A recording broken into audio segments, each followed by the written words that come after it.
Her name had been Alara Vey, lead xenoneurologist of the Helios Initiative. Mine was Commander Jonas Hale, Earth Fleet Recon Division. I was assigned to protect her. Officially. Unofficially, I was there to monitor her work. Alara wasn't studying aliens. She was studying memory. Not data storage. Not AI learning matrices. But the human soul's most fragile construct. The thing that defined who we were when everything else was stripped away. Helios 9 was a dying planet orbiting a red giant star. Beneath its surface lay crystalline organisms older than humanity, capable of recording emotional states into quantum lattices. Alara believed they could preserve consciousness beyond death, not as copies, but as continuations. I didn't believe in miracles, but I believed in her. Long nights in the research spire turned into conversations about fear, identity, and the weight of being remembered. She laughed quietly. Never loudly. She cried once, when she admitted she feared being forgotten more than dying. Then came the warning. Fleet Command detected stellar instability. The star was accelerating toward collapse. We had 6 hours to evacuate. Alara refused to leave.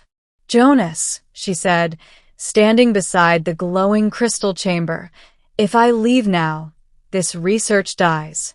But if I stay, something survives. You'll die, I said.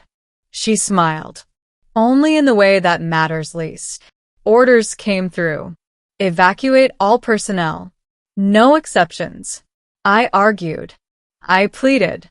In the end, I obeyed. I left Helios 9 watching the planet fracture beneath stellar fire, telling myself she was already gone. The middle. The woman who didn't age.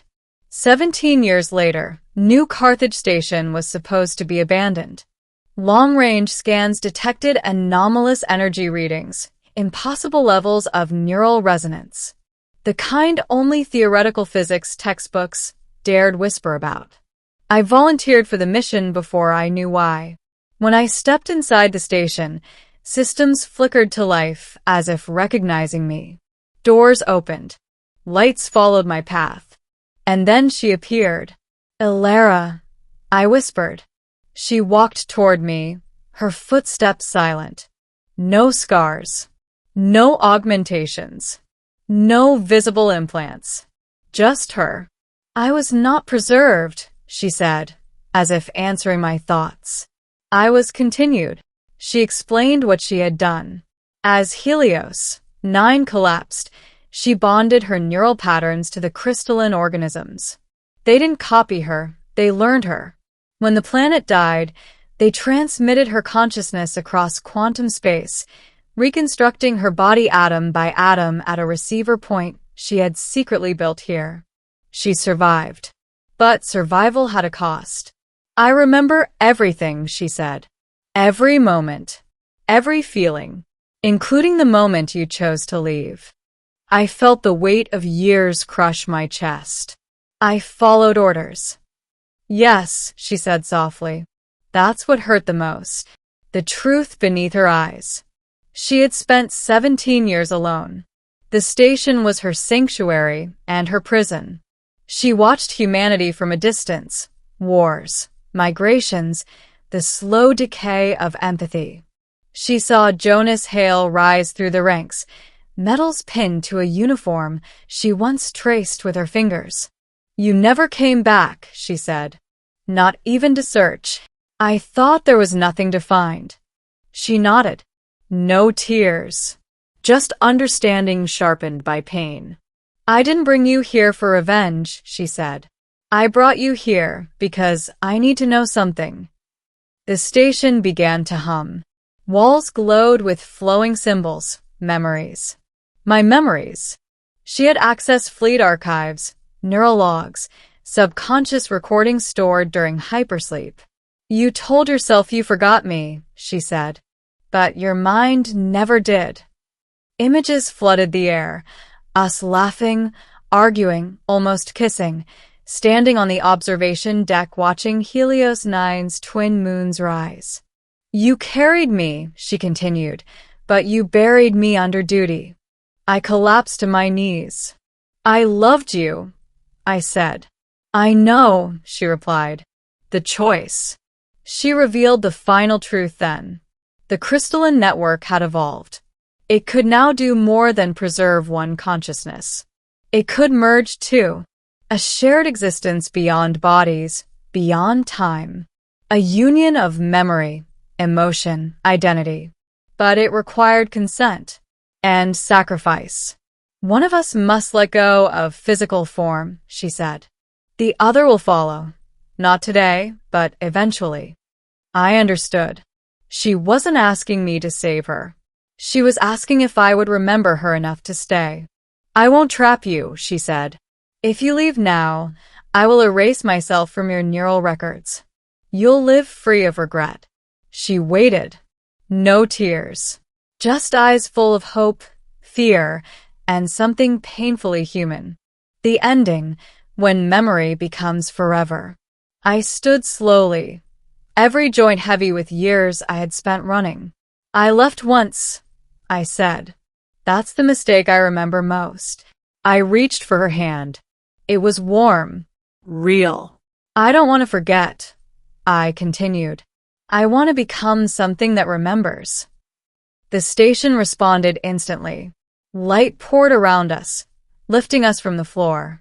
Memories intertwined, hers and mine, childhoods, battles, laughter, loss.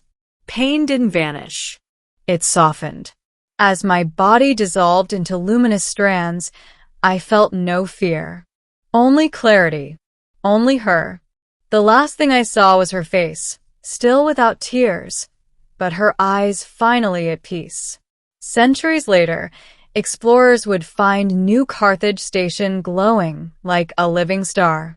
They would hear whispers in its halls. Stories of two minds joined into one guardian intelligence, guiding lost ships, preserving forgotten histories, reminding humanity of who they once were. They would call it the Remember. But sometimes, when the station's lights dimmed, a soft voice would echo through the corridors. Do you remember me? And the universe would answer. The chamber fell silent after my words echoed through the crystalline hall. Do you remember me? For the first time since I had met her, the woman, no, the being who wore a human shape, hesitated. Her eyes, which had watched civilizations rise and collapse without a single tear, finally trembled. Not with sorrow, with recognition. Yes, she said at last, her voice no longer layered with the distant hum of 1,000 minds. It was singular now. Personal. I remember you. The light around her dimmed, and the vast neural lattice that powered the archive began to disengage, node by node, like stars blinking out before dawn. The entity the galaxy had worshipped as an eternal witness stepped forward, smaller somehow, almost fragile. You were the first, she continued.